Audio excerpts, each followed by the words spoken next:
Hi. Masinagudi വഴി ഊട്ടിയിലേക്കൊരു യാത്ര. അങ്ങനെ വയനാടൊക്കെ കഴിഞ്ഞ് നമ്മൾ ഏകദേശം ഗൂഡല്ലൂർ ഭാഗത്തെത്തിയിരിക്കുകയാണ്. എൻ്റെ കൂടെ മുഹമ്മദ് സഖാഫി ഉണ്ട്. ഹായ് മുഹമ്മദ് സഖാഫി.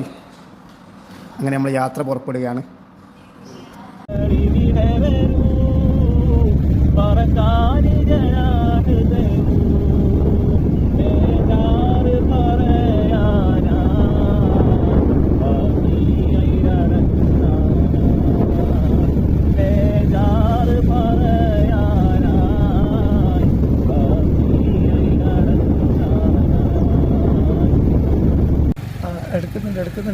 എടുക്കുന്നുണ്ട്.